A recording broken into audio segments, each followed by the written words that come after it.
Welcome to the Virtual Stab Comedy Theater. It's time for the Suzette Veneti Show.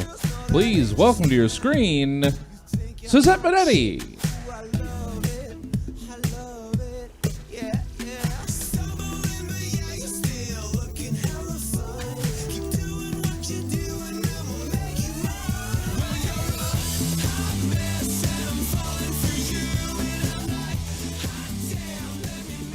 Hi, I'm Suzette Veneti. It's 7:03. Check it out. We have a thing that it's just always 7:03. Maybe it's the time I was born. I'd have to ask my parents. I was there, but I don't remember. Wasn't drunk. Was a baby. Okay, cool. Welcome to the Suzette Veneti Show. It is August 9th. It's 7:03, and it's a Sunday. So if you have anything to do on Tuesday, you have one more day before you have to do it. You're not late yet. And let's get going. Not much at the top of the show. Just going to read some news that I thought was interesting. Then we're going to get going with the show.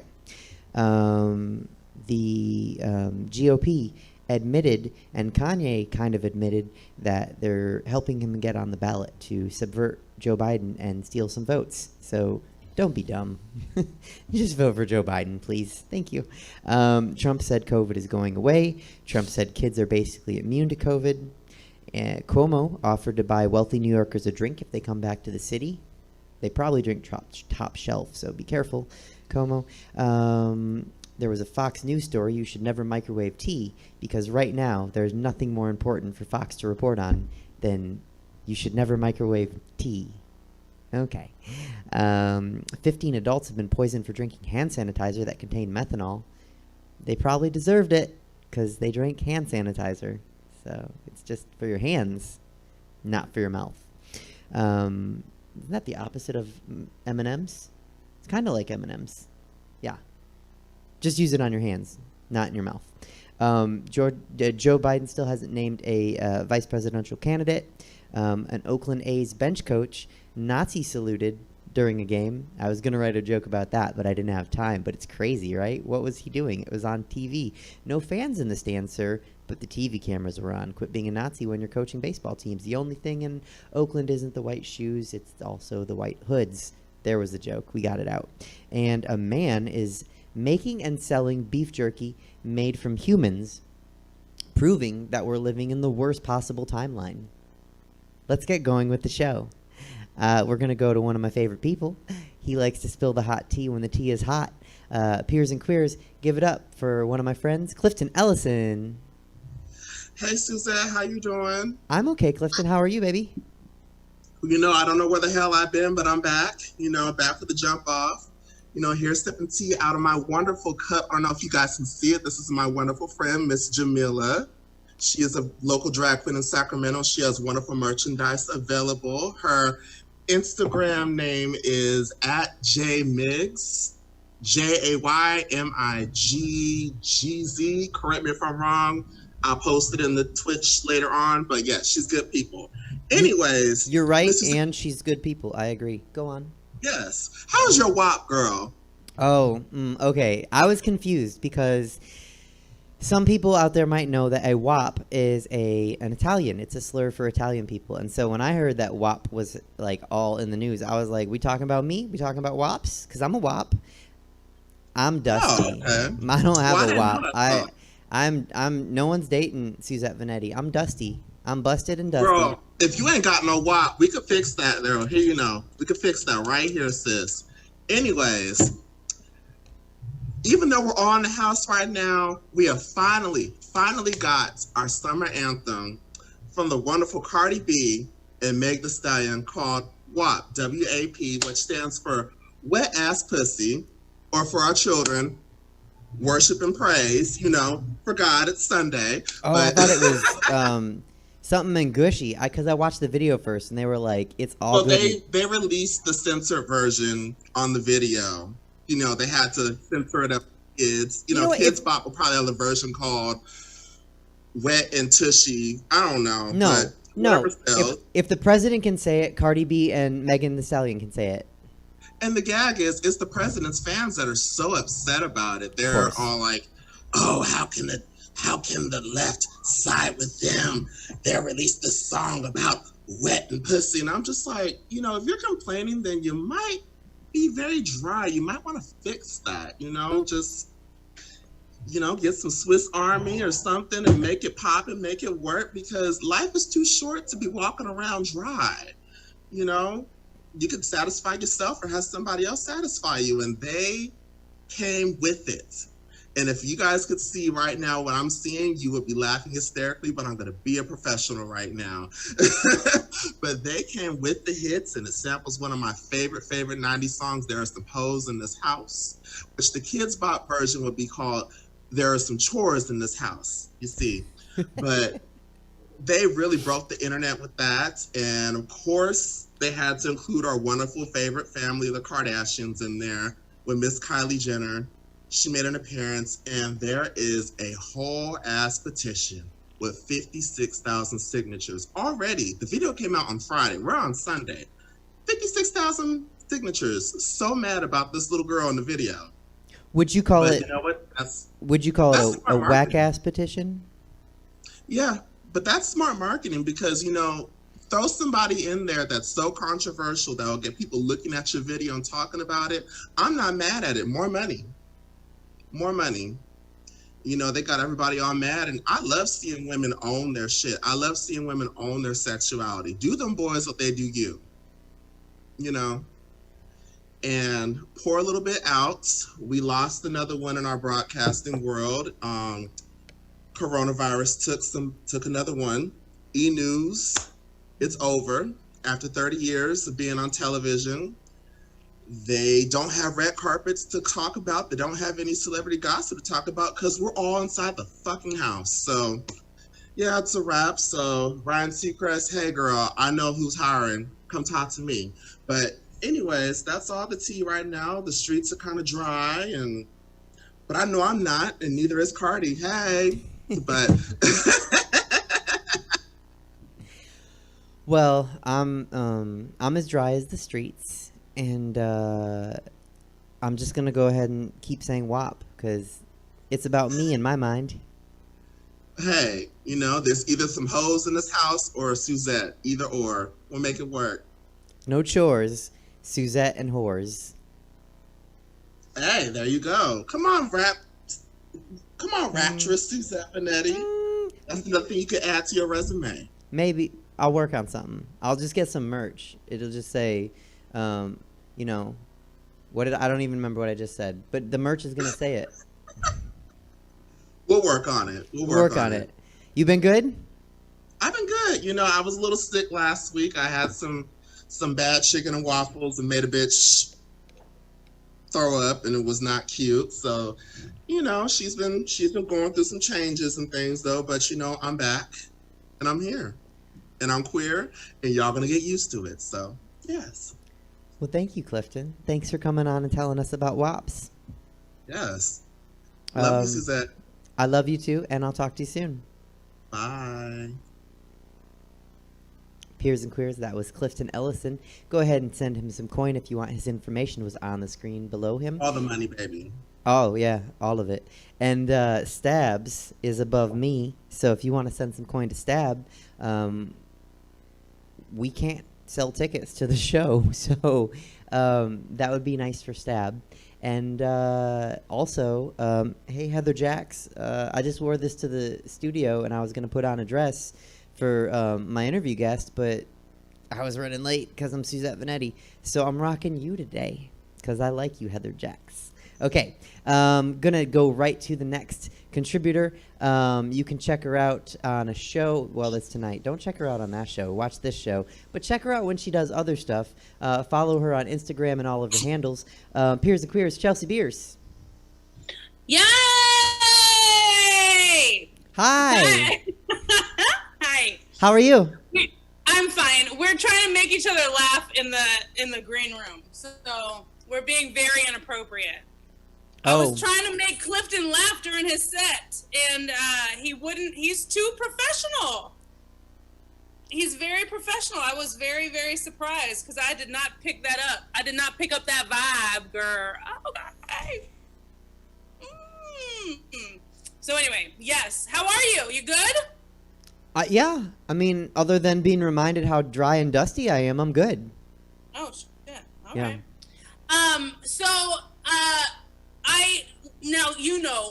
we don't have a theme for this segment. We have no idea what I'm going to talk about ever because it changes. I don't know what I'm going to talk about until I log in, and then I'm like, oh shit, let's think of something, right?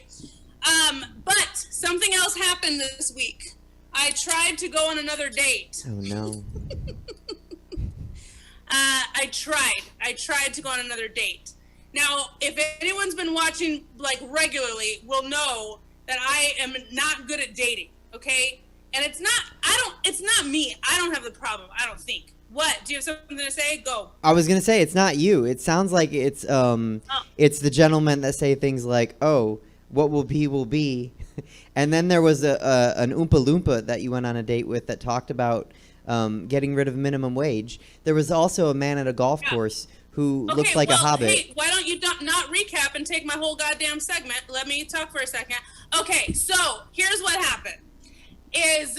Thank you, Mike. Good job. Okay, so yes, I was in the past because I just started online trying. Okay, now online dating is hard enough when you don't throw in a global pandemic and a goddamn quarantine. Okay, I'm just saying.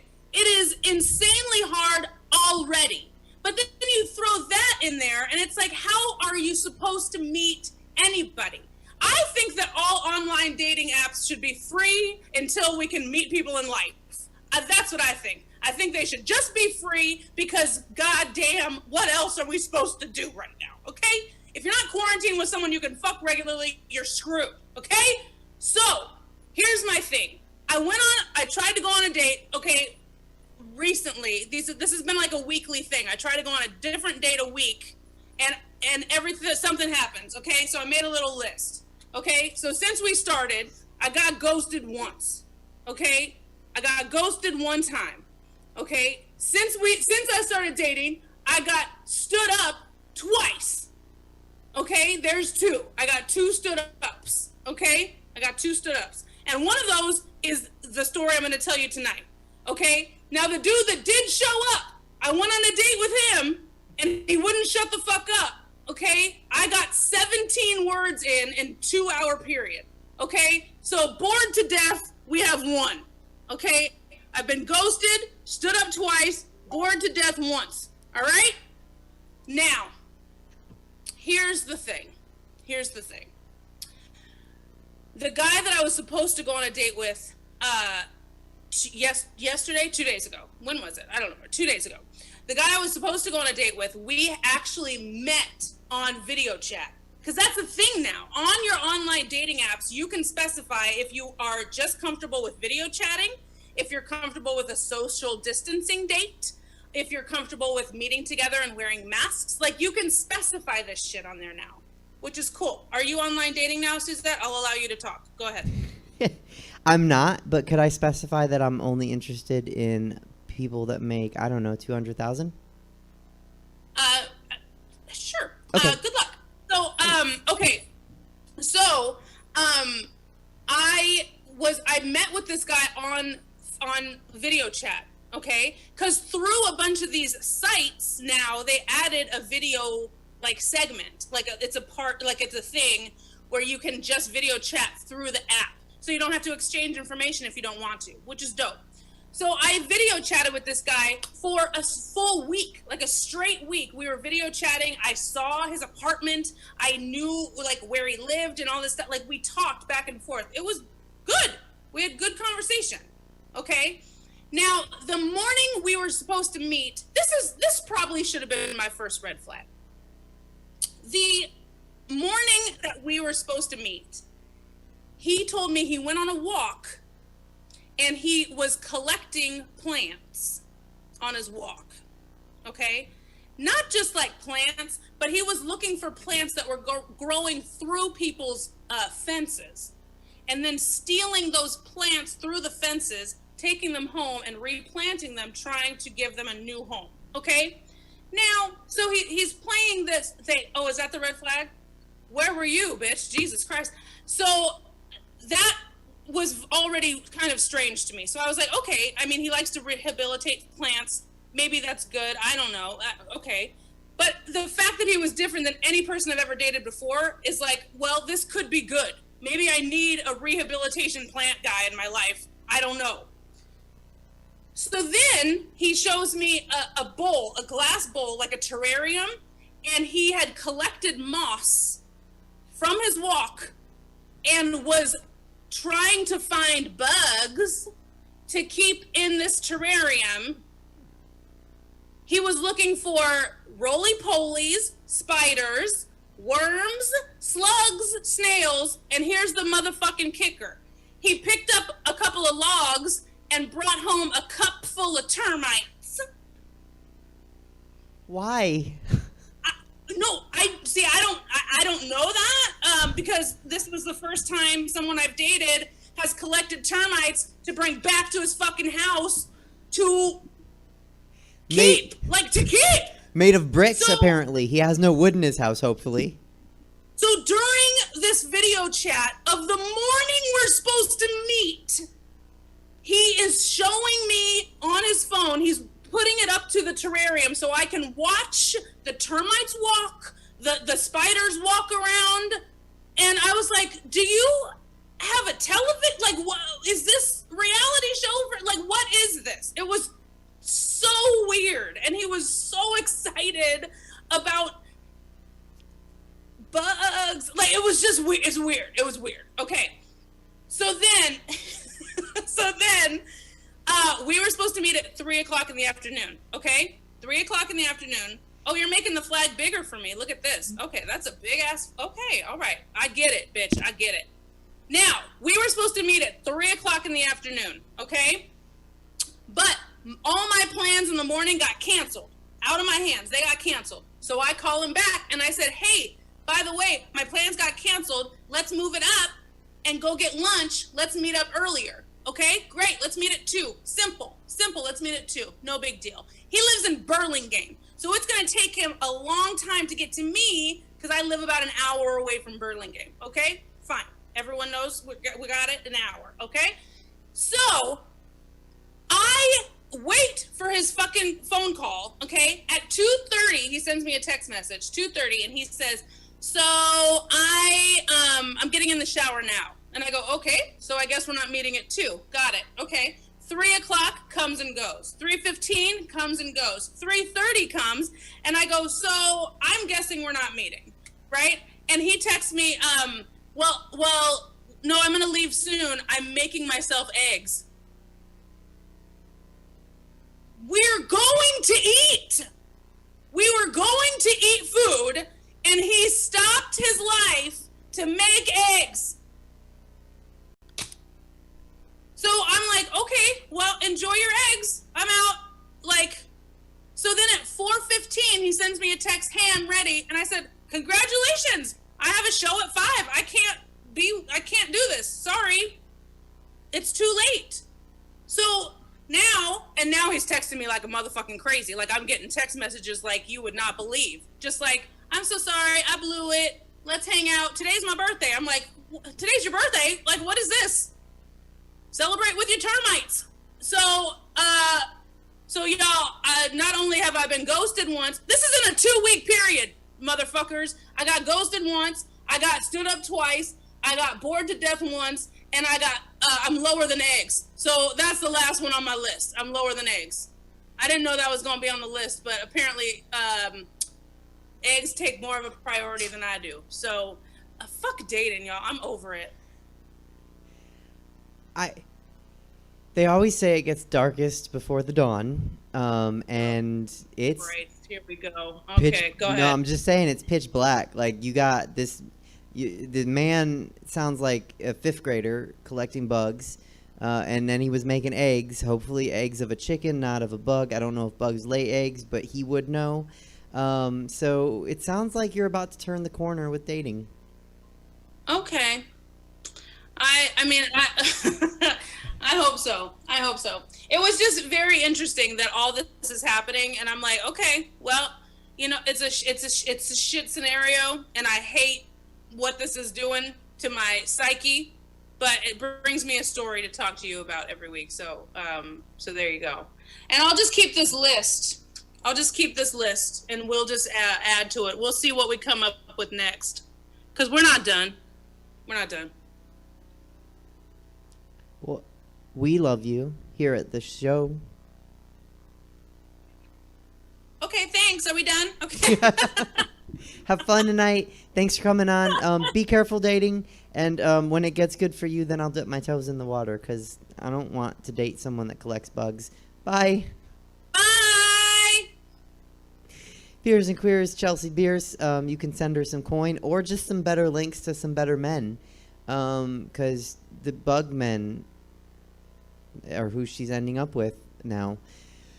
Okay. To the next contributor we go. Another one of my favorite people. You can catch him on his videos on YouTube, and you can catch him anywhere. Follow his social media handle. Great follow. Fantastic comedian in the virtual space and live whenever we come back to that. Give it up for Mean Dave. Oh, hi everybody. Thanks again. Good to see people, or them seeing us really more in our little Twitch TV fish tank. It's been an interesting week. There's been things. I wasn't here last week. I noticed, so I hopefully things are settled over there at Twitch TV for the Stab Comedy Show. But a lot's gone on. We've had there was an explosion in Beirut. There's more divide in the country over politics and whatnot. But if there is one victory that everyone can agree on, which is, it's a victory that we didn't ever think we would have, but we were able to get rid of Ellen. We were able to figure out that we've now found out that this person, who we thought was a nice person this entire time on daytime television, this monster has been lying to us the entire time. That in fact, when she's not on camera, pandering to whatever audience that has been following this Pied Piper of cruelty for years, that now she's not a kind person. News to me, because I look at that face and I just can't imagine those baby blues just having an unkind thing to say about anything. But at least we've got her. We're tearing her down slowly but surely, removing this cancer from our midst of culture, and the sooner the better, as far as I'm concerned. So we can get James Corden in there to be a complete piece of shit too behind the scenes, as my friends have confirmed he is, who work in Hollywood. So it's as we can, we can't have a woman be doing all that shitty stuff. We need to have a man be a piece of shit in Hollywood, because that's anyway. But beyond that, that's been pretty much my main. I wouldn't call it a concern, because I don't know. I've been enjoying the shelter in place a little too much these days. I'm completely content with when I was a child, I used to pray for the end of the world, and I never thought that I would live to see it actually happen. I didn't even believe in God. Now I realize, there's a God, and he was listening to my prayers when I was a child. So, and I just didn't know it was going to be a slow burn each day. And it's all through my computer too. Because as far as I know, I'm still living in Newark in a nice, I live in my suburb that I'm at, privilege, if you will, living below the poverty line. I've got, I'm incredibly privileged. I got my EBT card and everything to prove my privilege. But beyond that, it's been okay. I did go to Safeway yesterday. A friend of mine was in town. He was waiting for, he paints buildings, and he was just waiting for primer to finish, which takes about 2 hours. So he said, "Hey Dave, I have 2 hours to wait for primer to finish. Do you need to go to the store at all?"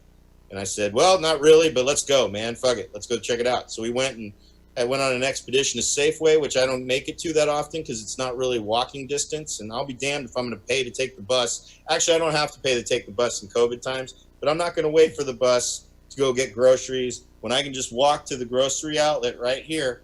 My favorite, best shopping you can do it during the coronavirus times, and get my bargain shopping done.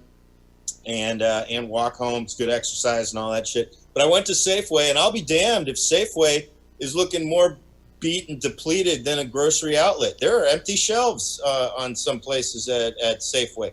Grocery outlet's full and plentiful, man. I've never thought that the grocery outlet would look more alive than the Safeway. And so we went there. I got some bullshit I can't get anywhere else, and then we went for a walk. And I'll tell you what, you know how you know what it's like to watch primer dry? Probably about as exciting as watching me talk about it right now. So that's pretty much that. And so, like I said, another week or another two. Ever since the last 2 weeks, it's been okay. I do want to have a moment of silence for we had a loss in our actual house, in the house I live in. Unfortunately, my landlord, one of his dogs, Soldier. This is all in all sincerity. Soldier is an awesome dog who actually saved our house about in April. I woke up to a fire. I didn't wake up. There was a fire that we were woken up to from the fire alarm, and this dog managed to wake up our landlord and directed him out to where this fire, like basically these rechargeable batteries, just caught fire at like 5 a.m. Could have burned down the whole house if it was given a few more minutes, but luckily he was able to put out the fire in time, and we aired it out. We didn't even have to call the fire department, got all taken care of. And unfortunately, about a couple weeks ago, Soldier was diagnosed with cancer, and then he basically a week later he was having to be put down, which is pretty sad. And so I just wanted to give a little. I haven't really had an opportunity to take to what proper forum, and I felt like this is the proper forum because I never hear laughter on this fucking show, so I might as well bring it down a little bit and kind of have a moment of silence for Soldier out there and wherever he's at in the spirit world. And this is one thing I do have to say was pretty interesting because my landlord he's very close with the dog and he was dealing with some grief, but one thing I kind of thought was poor dude. He's got another dog that's dealing with cancer, and he went to the vet. He was dealing with switching vets, and I don't know. He told me the story, and I couldn't quite figure it out. But in the end, he got to take out some of that angst on his old vet. He got into a fight with the veterinarian, and two other guys jumped him too. And I've never heard of anybody getting in a fight with a veterinarian. I just thought that was pretty badass. That when you don't think the vet, how many people really blame it? I've seen some shitty vets too. I wish I could have kicked the ass of the vet that put down my first cat, Flower, man, because that motherfucker took my cat away, gave her a local, and by the time they brought her back, she was already like catatonic, and I didn't really even get to say goodbye. The poor cat's in la-la fucking land. And then I'm like, all right, let's just pull the plug on it, Doc, because you practically halfway killed her already. I would have loved to deck the fuck out of that motherfucker because he didn't even tell me about that shit. So anyways, he took matters into his own hands and came home a little beaten up, like he had like a black eye and stuff, but he took on 3 dudes. And so I was really impressed by that, and I kind of had to give him a shout out for that. And then I told my dad that story, and my dad, he said, "Oh, I just came from the vet too, because he's got his dog Jake." And he goes, "You know what? I think I could take my vet. She's only 120 pounds." And I was like, "Yeah, okay, Dad." But then I also had to remind him, I'm like, "Yeah, but Dad, you're almost 70, and women these days train in MMA. Don't assume anything just because they're 120 pounds." So, anyways, but yeah, so that was my 2 weeks. So we got Ellen out of there. Isn't that great? So we got Ellen out of there. Hopefully we get Trump out of there and everything will be okay, right? Isn't that, and hopefully get coronavirus out. So, all right, that's it. Let's do an actual moment of silence for Soldier. I like that idea. Thank you. Thank you. Moment of silence for Soldier. All right, that's good. Thanks, Mean Dave. I'm glad you're okay. I'm glad Newark's all right. Stay at Grocery Outlet because it sounds like Safeway out there in Newark is not good. It's good. No, we got a good one here. Right on. Well, I love you and I miss you, and I'm glad you're back. Thank you. All right. Glad to be back. Take care. You too. All right, peers and queers, that was Mean Dave. His information was below him on the screen, and you can send him some coin because, again, we're all performers and we can't perform. Although I just heard that the Sacramento Brew Bikes are open right now, which just makes me really angry because I already hate the fucking brew bikes. Like, they can go to hell. They could just drive straight into hell for all I care. And now they're open, sitting 6 inches away from each other, spewing their droplets while they're drinking beer because they don't have masks on because they're drinking beer because it's a motherfucking brew bike. Fuck them. We can't work, but they can. Anyway, you can send some coin to Stab Comedy Theater because we can't be open, but because we're not a brew bike, apparently. Okay, cool. Let's go with our guest. He is one of the funniest people you will ever see live, and I'm sure he's one of the funniest people you'll ever see virtually. He does cruise ships, colleges, and he does Zoom shows with one of our contributors, Chelsea Bearce. And make sure you follow him on social media and catch up with him when you can in person. Peers and Queers, give it up for Myles Weber. Hey, what's happening, everybody? Hi, Myles. How are you? I'm good, Suzette. How you doing, girl? I'm hot. I'm like temperature-wise, like it's hot right now. It's warm. How hot is hot to you right now? Because like I'm in Las Vegas, and hot here is a completely different animal entirely. So, like, what do you know what the temperature is in the room that you're in right now? The room that I'm in, I don't know. It's probably like. Well, sadly, the room is not that much different than the exterior because this room is terrible. So we're probably in the 90s in here. Yeah, it's about 100 okay. degrees outside. That's pretty hot. Yeah, we have the AC set to like 82 just to be nice in here. And so that feels like it's nice enough for me to wear a black t-shirt inside if it's 82 because it's 110 outside. Well, I mean, it's probably like 105 now because the sun's going down. So, yeah, I know how you feel, girl. Hotness is a bitch. Yeah, no, it is. What have you been up to during the pandemic? I've been hanging out with Chelsea a lot. So that's definitely been a thing. I've been going up there a lot with my wife, and we've been shooting a lot of content together and eating a lot of nasty shit. You know, Chelsea's always had a passion for putting odd things in her mouth and near her face. So, you know, it was a way for us both to fulfill a dream of ours, hers to do that and mine to make money. So we've been just finding creative ways to, you know, generate funds with all this weird stuff going on. And I mean, it's actually been cool. So I've just been trying to be as creative as possible, writing a lot, writing a whole hell of a lot. So yeah, man, trying to keep busy, trying to keep the creative juices flowing. So that actually brings up my first question. You are amazing at doing crowd work and riffing, which isn't to say that you're not amazing when you do material. And you're writing right now. Can you explain to the audience, in case they don't know, what the difference is between riffing, writing, and crowd work? Yes. Oh man, it happened. So riffing is when there's improvisation happening, you know, a lot of crowd interaction, ask people questions, you kind of banter back and forth. That's called crowd work or riffing. And so, you know, traditionally stand-up comedy, you write jokes or you tell stories, all that fun stuff. So I started riffing early on in my stand-up career from hosting an open mic every week. And so I would just go up with nothing and figure out how to tie the room together myself. And so I got pretty good at riffing and started doing it more in my sets, and I was pretty good at it, and it helped me pad out and make up for the jokes that I totally didn't have at all. So I just oversold the hell out of a bunch of C jokes, made them sound like A jokes, and then riffed the rest, and I was able to get booked. And over the years, I've been able to fine-tune that and have taught a couple of riffing classes that I think you came to one, didn't you? I did. Yes.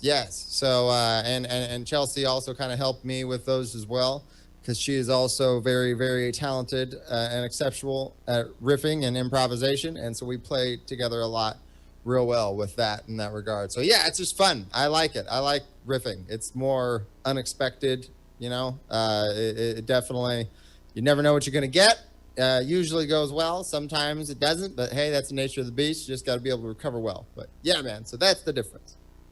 So in the class that I attended that you taught about riffing, you talked about the hurt line. Can you tell me a little bit right now about the hurt line? Yeah, man. I mean, that's for anybody who's like talking to a person who they just kind of want to like ream into their ass, you know?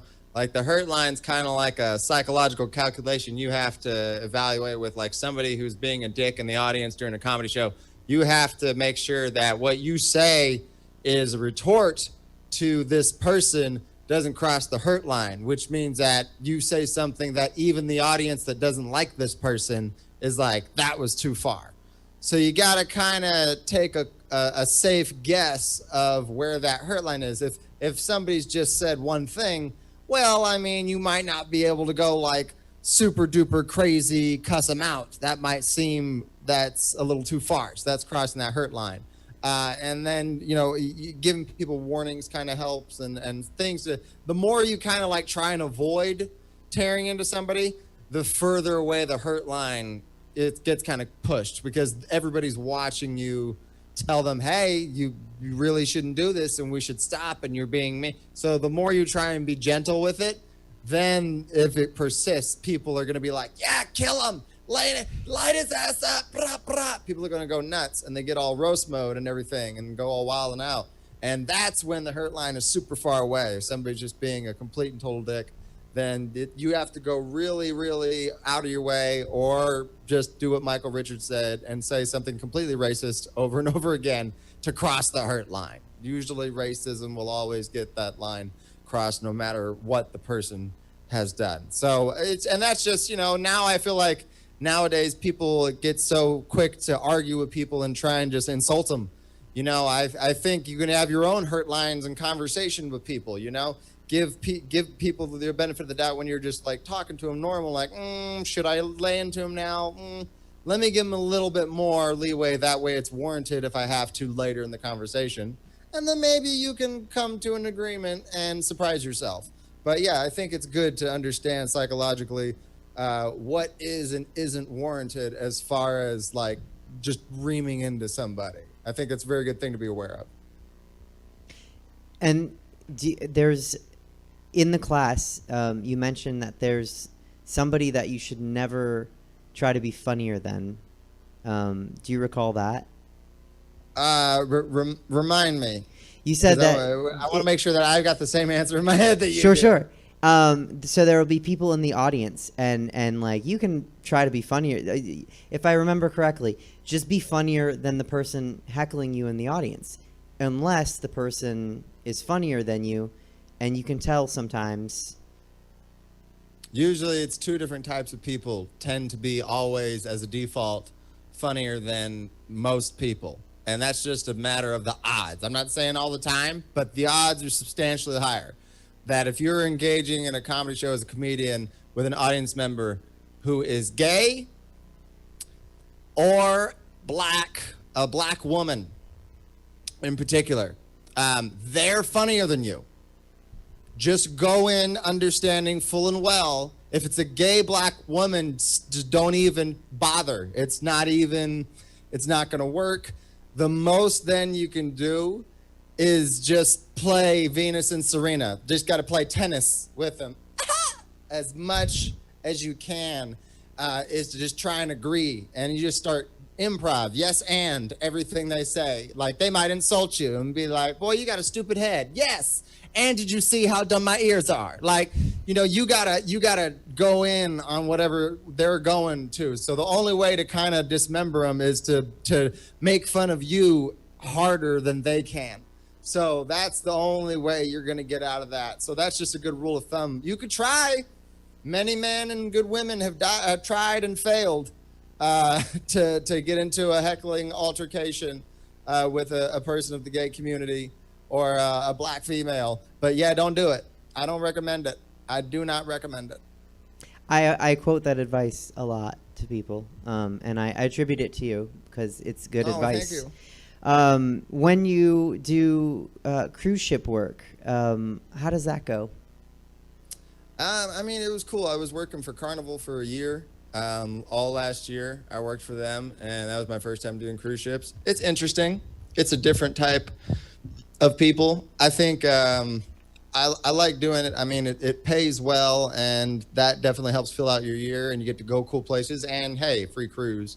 But also I like that it's like kind of the challenge of casting a wide net as a comedian, you know, because I mean it's a different type of people entirely. Like these are people on vacation, so they don't want to have to think or hear about any type of something that's going to have to change their mind on something.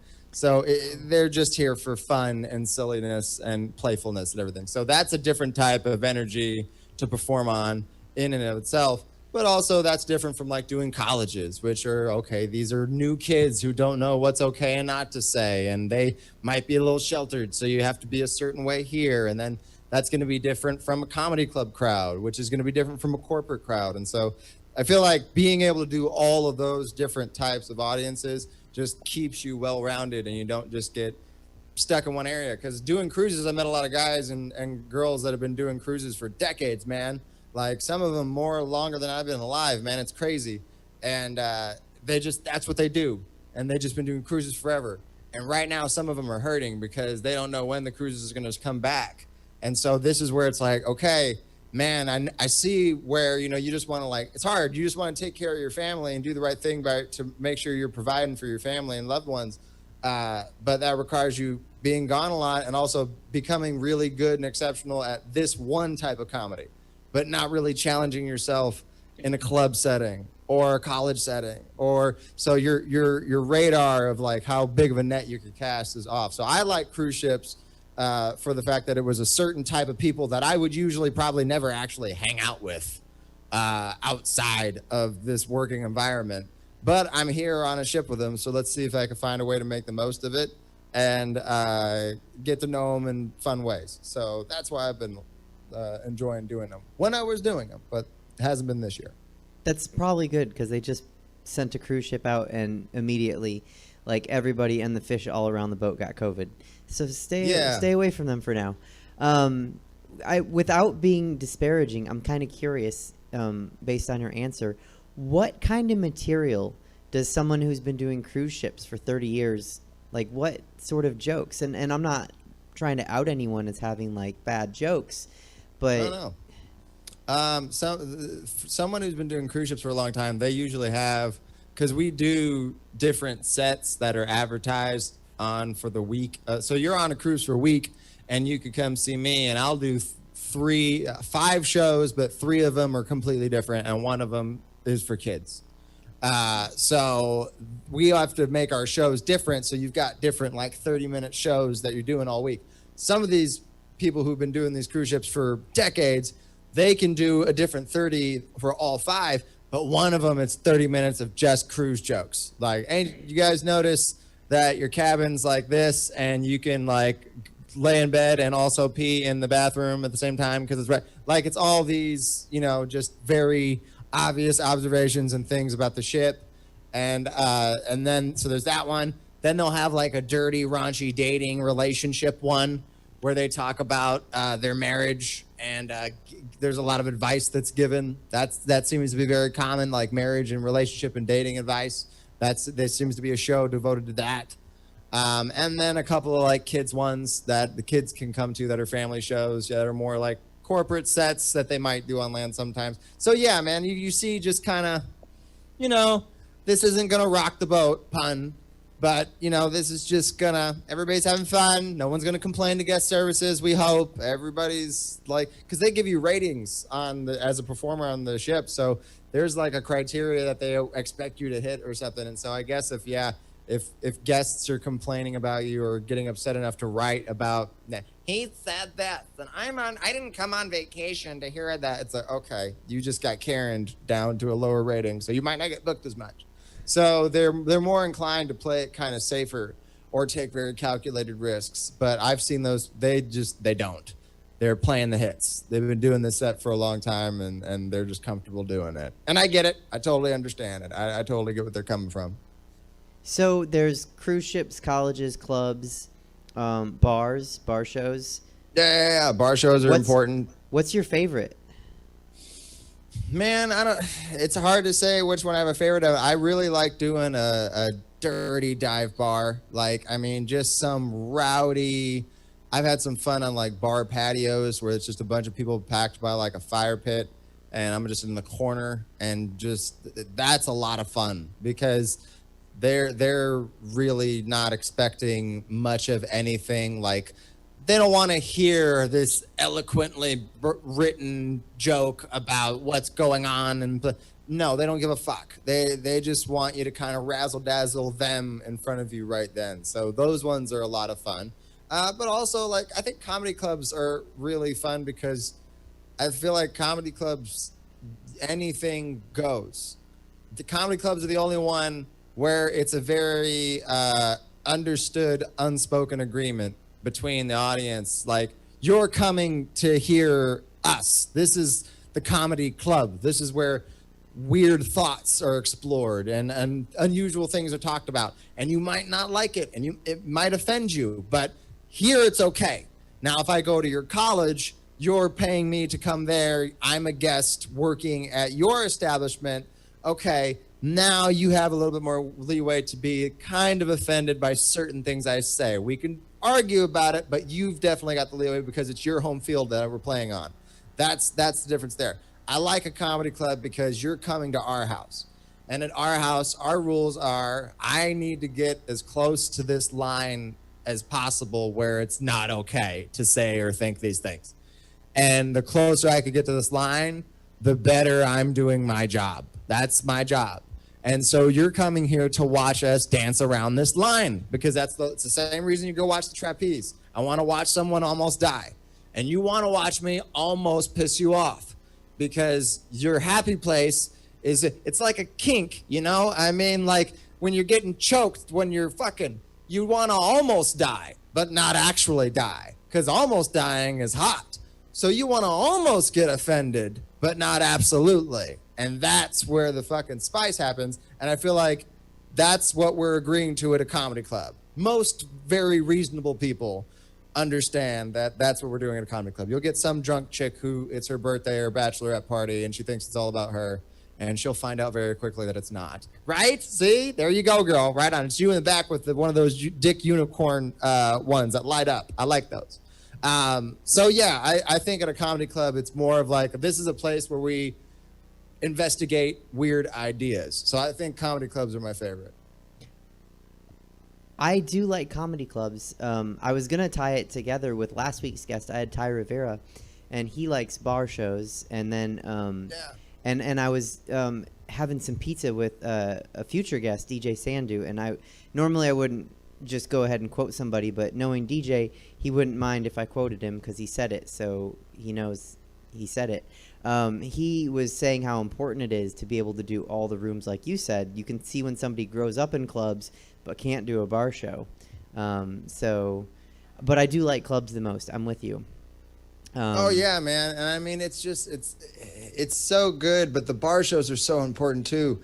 I mean, like, if we're going to stay on the kink analogy, you know, I mean, comedy clubs and corporates can almost be like kind of romantic. Like, I prepared these jokes for you. Well, look how well thought out they were. Like, you know, it's real nice and it's kind of like foreplay. Whereas a bar show is just like bent over the kitchen counter, like breakfast is half eaten. Like, I mean, you haven't even washed your face yet. Like, it's dirty, but it's animalistic, but it's really fun. Like, that's the satisfaction of a good bar show. There's no rules. Everybody expects it to be stupid and ridiculous. And it's almost like they want you to offend them.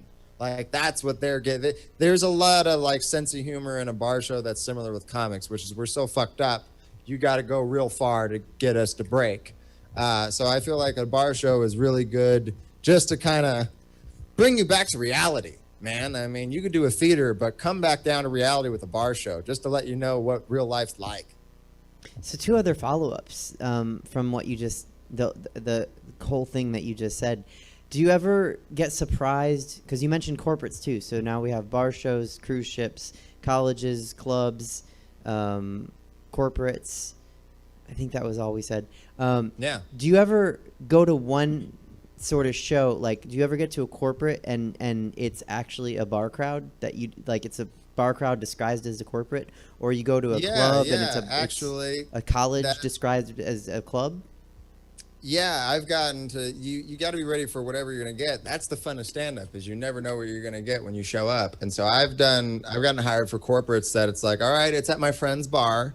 and she owns it, and it's going to be off the beaten path. And I get there, and it's like a dive bar, but it's just packed with these people that they're like, oh yeah, we work for this business and we're friends, and so it's like, okay, so this is almost like a brewery kind of company feel to it. So those ones, they're like, do whatever you want, it's fine.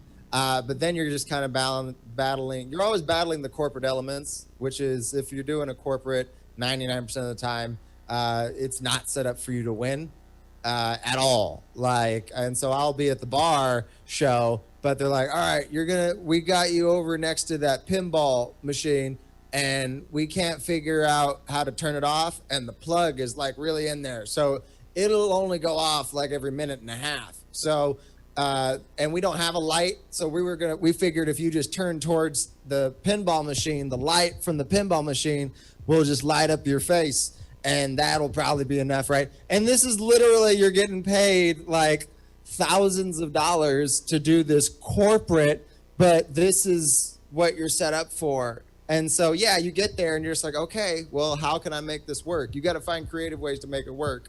Or just a regular corporate where it's a banquet hall room at a hotel or something, and you're like in the middle, and it's a dance floor, and everybody's like on either side of you, and it's fully lit, like no show, not just fully lit. You got a wireless mic, and it keeps popping, and the whole time they said they changed the batteries, but they didn't. They didn't know. They didn't check. They didn't know that the battery they swapped it out with was also already dead, and so you have to yell for 15 minutes of your set.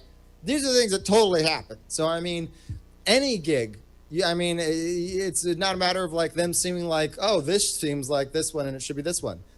You never know what you're going to get. That's why the thing about stand-up I fell in love with is it's like a different puzzle every time. You're never going to perform in front of the same group of people under the same circumstances ever again for the rest of your life. They will never be these people this way on this day ever again. So there's something special about every show to just try and figure out, okay, this may not be ideal, but they're paying me, so I got to figure it out. So I'm nodding along, and I just want to be clear in case anyone's watching and they're like, she's never done a corporate for thousands of dollars. No, but I have ended up in a place where the audience is 360 around me. I've ended up in a place where there's two columns of people, lots of light, daytime. I did a show once where I sent the tape to the guy in charge. Like, somebody booked me, and then that person's boss was in charge, and so I sent a clip, and I was like, all these jokes good? And then I got there, and I just got this feeling that maybe a couple of those jokes weren't good. And so I ran one by him, and I was like, is that... And he was like, oh, no, don't do that. And I was like, did you happen to watch the clip? And he was like, I watched a second. And I was like, oh. And so I dropped that joke, but then as I'm going through my set, I'm seeing like the sweat bead on this guy's face as I'm doing my jokes, and I'm like, this is what I prepared. I sent you the clip. What do you want? Here's the unfortunate thing with people who are running and operating corporates, which is usually like the person who's the manager of whatever the business is. Right. They run these businesses, and they are very wealthy. And they think that translates into like power and knowledge in every other aspect of their life. But you have to treat them like in the comedy world, in this transaction, they are a toddler. They are legitimately, you have to, so the microphone is important. I'm going to need a microphone. I will bring one and a speaker system. Do you need it? Okay. How's the lighting? You have to literally come out. No, here's why that's a bad idea. I have contracts when I do a corporate. I send you a contract and we both sign it. And it's, I need a deposit. If you got to cancel, this is my fee at this date and this date and this date. And also I will not be a surprise. You have to email your team members or your employees, whoever I'm doing the show for, you have to let them know that there is a professional comedian coming. I will not be a surprise. Surprise comedy goes as well as surprise sex. It's very abrasive, and people have to be in the mood for it. So and then I charge them. I'm like, if you don't show me an email people are like, oh, it was a surprise, then you're going to get hit with an extra fee when we do the booking and the payments and everything. And so there's things like that where they think it's a good idea. Oh, it'll be great. Nobody will expect a comedian. And it's like, no, then you're just performing in front of a bunch of deers in the headlights. Like, what are they going to do? They're going to make fun of us? Oh my God, is it okay to laugh at this joke in front of my boss? I don't want to get fired on Monday for laughing at a dick joke on a Friday. Oh my God. And people lose their fucking minds. And that is a very not safe space for laughter. And so you really have to like treat them like they don't know what they're talking about, but they're going to have such confidence that what they're telling you is a brilliant idea. And you have to very patiently go, this is why that's going to kill me. We don't want that. You just described like, I don't know, 50% of professional sports owners who make their money, you know, doing electronics or property, and then they come in and they're like, you know what, let's not have defense this year, let's just do all offense. And sports fans are like, what? No, that's not. You go back to telecom, or hire somebody to be a buffer, please. I'm glad you've made it through all of those. I was thinking it's probably a lot of people's worst nightmare to wake up in a comedy club, and that's what a surprise comedy show would be like, waking up in a comedy club and you're like, uh-oh, is this comedian gonna make fun of me now? So yeah, man, it's never good. Or if like you're doing a bar show and like there's people at the bar who didn't know there was going to be a comedy show. It's just like, that's another situation where just like, if people aren't understanding that this was comedy, they're gonna be very adversarial. Like at a corporate, they're gonna be like, ooh, sheepish. But at a bar, they're gonna be like, shut the fuck up. I'm trying to watch the game. Like I didn't come here for this. So yeah, you got to be ready for both sides, man. Either way, surprise comedy, man. No, it's not good when it's a surprise. I just the horror stories of doing bar shows when like NBA Finals games are above you on the and they're like, no, we're not going to turn it off. Why am I here? Why? Oh. I just do commentary. I did it once when there was a playoff game and there was the Warriors and everyone was at the bar watching the game. No one was watching the comedy show. And so I had them turn the big screen back on because they had turned it off because we were doing it in front. I was like, turn it back on. He's like, you sure? I'm like, yeah, turn it back on. And so I just sat there and I don't know shit about basketball. So I just did shitty commentary. And then during the commercials, I just fucked with people and then I went right back to it.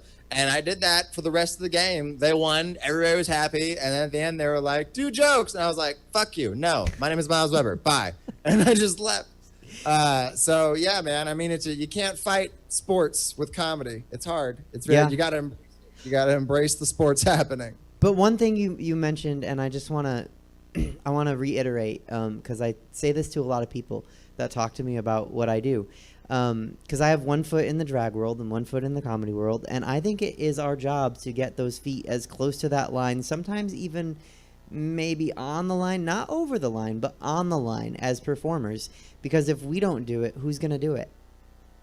Yeah, I mean, that's the Bill Burr, right? Like, I mean, the Bill Burr concept is like, I don't expect you to agree with me, but you're going to laugh. Like, it's that line.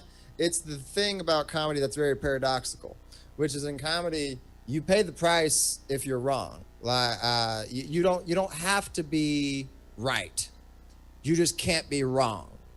And that's where you've got this weird type of wiggle room where you got to find a way to say something without actually saying it, to suggest something without actually meaning it. Like, and so that's where you're trying to find that wiggle room of like, you know, what Bill Burr does so good, where he'll say something outrageous. That's usually his formula, right? Like, he'll start with the end where he's trying to get you, and where he's trying to get you is so how did we don't belong here. That's where he's trying to get you. He'll start with that and just go like, we should just do this ridiculous thing and just kill these certain people. Just do it. And you're like, what are you saying? And now he's just going to walk you to that point. And the more outrageous the journey is, the more you're going to laugh at how you got there. Because the goal is you to be like, okay, I don't agree with you, but I see how you got here. And it's quite entertaining. So yeah, I think there's something to be said about the psychology of that, of just tiptoeing around that line or going over the line, but you know how I got here, right? That's kind of like you're letting them establish the rules for like where the line is and what have you. Right. I want to make sure we get you out in time, so I'm going to skip ahead a little bit. For sure, man. So you have some friends of this show. I mean, beside me. But so you did work. My guy who does my graphics and in real life is my DJ. You worked with DJ Pocket at Six Flags. Do you have a favorite Six Flags memory? Oh man, right on. I know that. Oh, goodness gracious, those are my days. I worked at Six Flags. I think it was like 2011, 2012. I want to say. And I was an explorer guide. I would just talk about the animals at the different animal exhibits, and then I was in the costume department, and I hosted the Looney Tunes show. Because my thing with them was they knew I did stand-up back then. Because I was in my early 20s, and so I was still doing stand-up. So I had shows most nights. So I told him, I was like, I'll work in the entertainment, because he wanted me to perform. Because they're like, oh, you do stand-up, you'd be great performer. I was like, but I won't wear the mascot head. Like, I'm not, because I got to go do shows and I got to have my hair ready. And so and that was my excuse. And they were like, yeah, totally, absolutely. And so I only hosted the Looney Tunes shows, which was me I throw on a vest and some slacks and just dance and be all like, hey, kids. And then I was the Green Lantern. And because that way I didn't have to wear anything on my head but a mask and a muscle suit and spandex and a very large compensating cup. So, yeah, man, no, Six Flags was dope. I liked working there. That was a lot of fun. That was a simpler time, wasn't it? Costumes is interesting because you get kids grabbing you in places they shouldn't. And then you got to try and like move their hands away. The kids are little. They just put their hands in places. They don't mean nothing, but it's very uncomfortable. But nah, man, working at Six Flags is dope. It was an easy job. We were just taking pictures with kids and watching Space Jam backstage. So it was very, very easy. But yeah, that was fun. And then, so not only did you work there with DJ Pocket, but you also, you mentioned earlier at the top of the interview, you do a lot of stuff, and you've actually been on the show before with Chelsea. So you guys host a Zoom comedy show. Yes. Me and Chelsea Bearce, we host a Zoom comedy show called This Zoom comedy show, rather, is No Joke. There are no joke Zoom comedy shows. And when this whole pandemic and the lockdown and everything started, everybody started doing Zoom comedy shows, and her and I would just talk to each other. We were like, hey man, I don't want to do just straight jokes to a camera. It feels weird. Like I could do it, and people will like it just fine, but there's something with like your stand-up, you want to feel like this is real. Like you're genuinely getting like an emotion out of me. I'm excited to give you these jokes or whatever. And it's just hard to be excited just doing them straight to a camera. And so we told each other, hey, let's just do sets together. And we'll just do what we do. Let's just try and make each other laugh. And that's just going to make everybody else laugh. And so that's just kind of the relationship we've always had as long as we've been friends, is just our conversations are ridiculous. So we started doing it on stage together with our shows that we call Two for the Money when we do stand up together. And we just started doing them on Zoom. We have people hop in, and I describe it like it's almost like the after bar at a comedy show. Like the show's over, but everybody still wants to go hang out with the comics. So, okay, well, we're going to the bar down at the end of the block, and we're going to have drinks, and everybody's just going to tell stories, and we're just going to bullshit. And so that's what it feels like. It's like if you got to go to a bar after a comedy show with the comics and have a beer with them and hang out. Everybody has a drink. We all sit down. We greet people as they come in. And then we'll talk to each other, tell stories with friends that we have on, and then just bounce around to people. Hey, how are you doing? Oh, you guys together? Let's talk about that. And so we'll have a lot of fun. And it's got a good vibe to it. So, yeah, we do those shows on most Saturday nights. So if you follow me or Chelsea online, you can see when we're doing our Zoom shows. And then you do that in person. And how can people find it in person when the world goes back to normal? When the world goes back to normal, if you go to MylesWeber.com, that's Myles with a Y, Weber 1B, just go to MylesWeber.com. My full schedule is on there. I got some shows that are going to be live coming up in the fall. And I just did some live shows in Minneapolis and in Phoenix, Arizona. So they're happening. They're sprinkling throughout, but more are going to be happening in the fall. And me and Chelsea have some that we're trying to book out as well for the fall. I think we're going to be in Wisconsin. Yeah, we're going to be in Appleton, Wisconsin for Halloween weekend. That's going to be fun. So Okay, that should be interesting. Yeah. So yeah, follow us online, and then if you find my website, then full tour schedules are on there for seeing us live. And you probably still have a Green Lantern costume lying around somewhere, so you're ready for Halloween weekend. I know, right?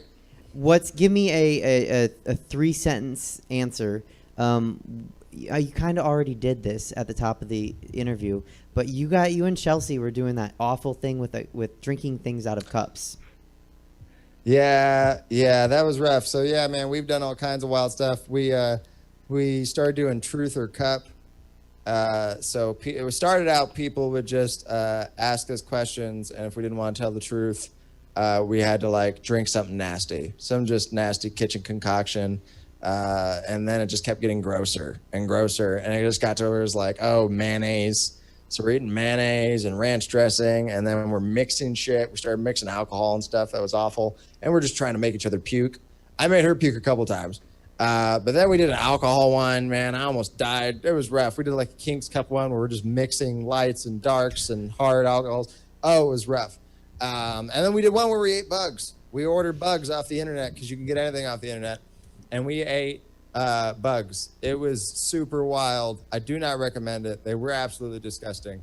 But we've been doing that, man, just to entertain people, and they've been tipping us. And that's how we've been getting by this whole pandemic, man. I mean, like, it's been super wild. So, yeah, that's what we've been doing. It's been a lot of fun. But I clearly need to do some of that because we don't get a lot of tips on this show. And I do want to call back earlier with Chelsea's date. She's not watching anymore, but maybe that's why a bug guy took her on a date. Maybe he saw that episode and he was like, that's my type of girl. That makes so much sense. Doesn't it? Last question before we get to rapid fire. Yes. You have, because I have a pug, and pug people love pug people because we love our pugs. You have a pug and a wife, and you do stand-up comedy. Can you give any advice to anyone watching the show that might have a family and a pug or an uglier kind of dog that wants to do that? Because it's not easy to balance all that. It's definitely not, man. It's very, very difficult. I always tell people that dating a comedian is like dating somebody with a mental illness. Like, because we're going to do things in the name of comedy that you're going to be like, are you crazy? And we're going to be like, yeah, and it's just not going to change. Yeah, man, I think you have to definitely, the balance is what you said. The balance is key. Career's important, but you have to make time for the relationship too. And my wife's always been extremely supportive of my comedy career, and she's my manager and co-writer in a lot of ways. She does help me write, and so she's super supportive. But when you work together as colleagues, that's kind of like you're not wearing the husband or wife hat, so you're kind of wearing the coworker hat, and then you put on the comedian hat, and that becomes hard. And then the distance, you're gone so much. You got to try and go, okay, let's make time with each other a priority, and let's make sure it's quality time. Sometimes you can only watch a TV show or grab breakfast in the morning, and then that's it. And that's just the way it is. But you have to carve out quality time with each other where you're going, and let's have a weekend where there's no comedy and just fuck off in nature and have a good time. And so spending that quality time, because then you get to see the dog and everything. Our dog, we've had him since he was 6 weeks old, and we got a 3-legged pug that's getting ready to turn 7 in like a week and a half, man. And I'm like, man, he's 7. Where'd the time go? And I'm like, man, it breaks my heart being away from the dog on the road and my wife, and then coming home, and he's older now and he's not getting any younger, and then I miss my wife. And so time, man, make sure that you're prioritizing time. If your relationship is important to you as much as your career is or more, then there needs to be that balance where they all kind of feed each other evenly in a very healthy way, and there's a mutual understanding that everything is being shared and nothing really takes over too much priority, because otherwise it's not going to go well, and that doesn't make anybody happy. Good answer. And I think just in case, because I know you have to go soon, let's get to rapid fire questions. Are you ready, Myles Boom, Weber, let's for do it, rapid girl. fire question? Okay, cool. If you were performing tonight, what would your walk-up song be? My walk-up song would be "Tell Me Where to Go" by E40. What is your favorite regular show to perform in? Regular show to perform in? I'd have to say I really like the Throckmorton Theater in Mill Valley. They really appreciate a good joke, and so I like performing there. I saw you guys hosting there, you and Chelsea together, and I saw one of the worst sets, not from either of you, but one of the worst, weirdest sets I'd ever seen. Usually it's very good comedians, but that guy was bad. Every now and then. You know who I'm talking about? Yeah, I know who you're talking about. What's your favorite venue? Favorite venue. I really like Laughs Unlimited in Old Sacramento, especially after the new remodel. Since the new remodel, girl, man, it's so good. It's so good. And also it's just a very well-ran club. Jenny runs it very well. And she's a very rare type of comedy booker that has a soul still. So I like Laughs Unlimited in Old Sac. And I don't want to say it's a remodel, but I was there last night watching Ty Rivera, and now everything's outside with headphones. So 1207 She's ahead of Front the Street. game. Silent comedy like a silent disco. Janie's brilliant. Let's see. What's your favorite heckle that you've ever been heckled with? Oh my goodness, my favorite one. Oh my goodness. I mean, there was one time in Santa Cruz, a lady walked on stage. She was having a date out on the patio. She wasn't even watching the comedy show, but she went to the bathroom and passed through the show. And I guess I cursed a couple times. And she was like, "Why do you gotta curse so much?" And then we started talking about it. And I was like, well, I mean, she's like, well, I used to curse like a sailor. And I was like, well, then what? Did you find God? And she's like, I did. And then she just walked on stage. And I'm like, that was not an invitation. And particularly, don't do that. And I just made fun of her for a few minutes. Then eventually her husband walked on stage, and I just made fun of the both of them. And eventually he left. I just left her up there. And I'm just like, this is not working for me. Handle my lightweight. And yeah, she was a crazy person. But that was wild. That was probably one of my favorite ones because I didn't know what to expect. And she was just so stupid. How are we on time? I got one more minute. Okay. What's the funniest thing an audience member has ever said to you after a show? What was that? The funniest thing an Oh, audience... yeah, no. People say they could beat my wife up. My wife works with UFC fighters. She does like a lot of their nutrition and does help like train them, massage therapy. So, and she used to be an amateur kickboxer. So she's a tough lady, and she's kind of my security at shows. And I do jokes about her being tough, and people like want to like fight her, or they want to they go up and touch her. They like grab her arms without saying hi. They just touch her. That's not a good thing you should do to a new human you just met. So they touch her, and then one guy wanted to see how hard she hit one time, and he wouldn't leave her alone.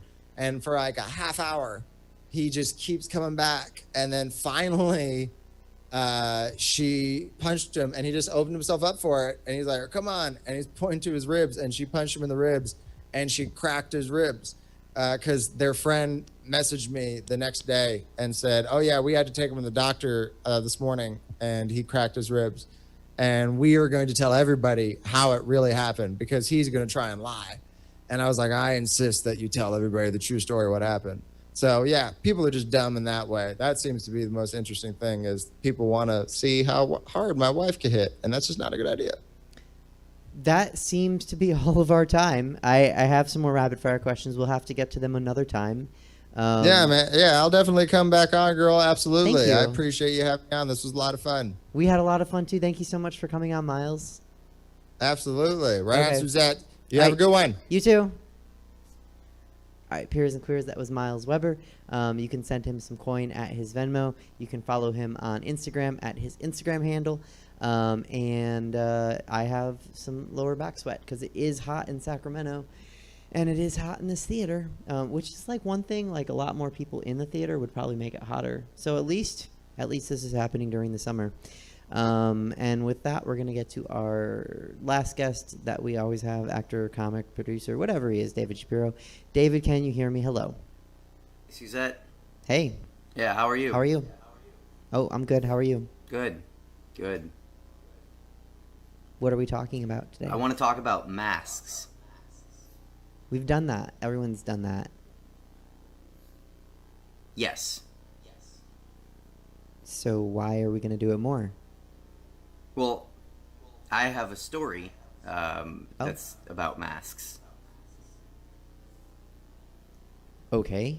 So the other night, Thursday, I think, No, Friday night. I was walking through Midtown Sacramento with some friends of mine and friends of yours also, and a car screeched to a halt in the middle of L Street, right? Like you heard the brakes, like, "Grr!"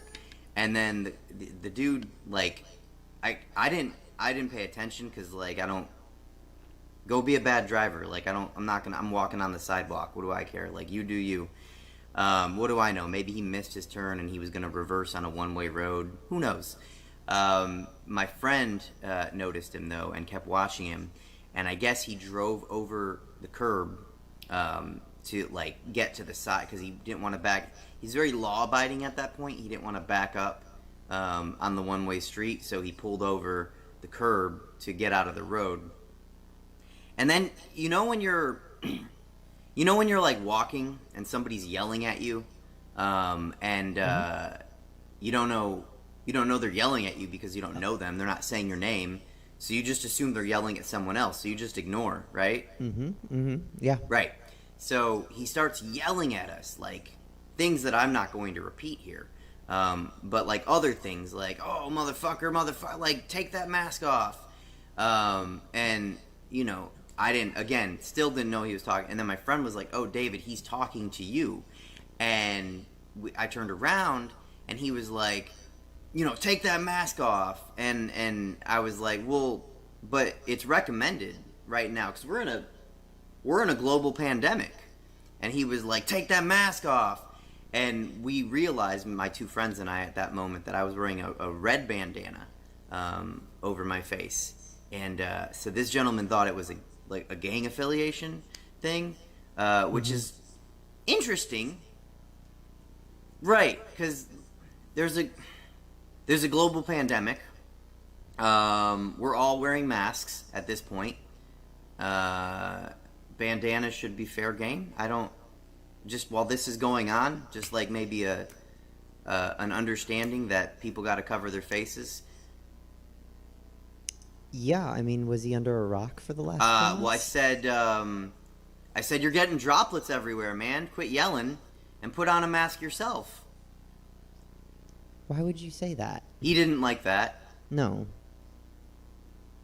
Well, I took it off because he flashed a gun at us, and he was half a block away, and I didn't want my friends to get, because like he was drunk, clearly.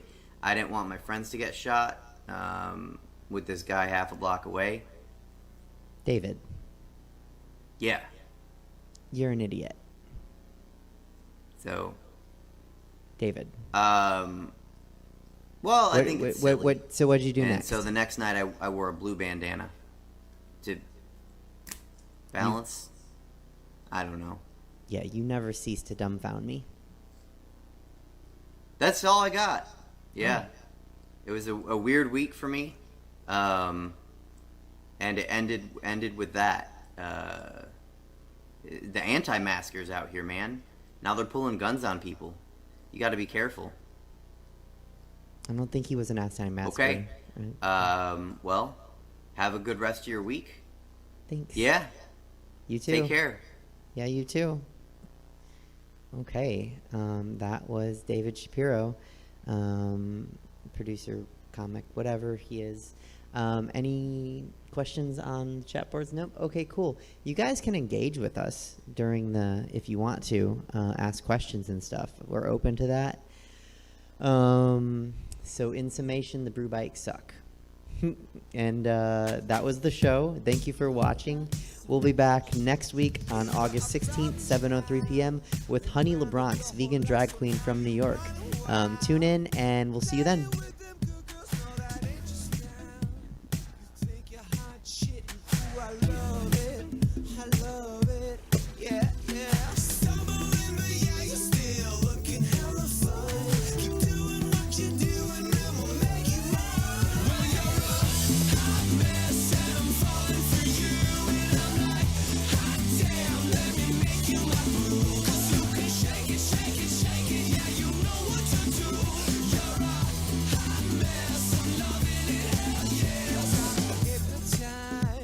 The city's your playground. I watch you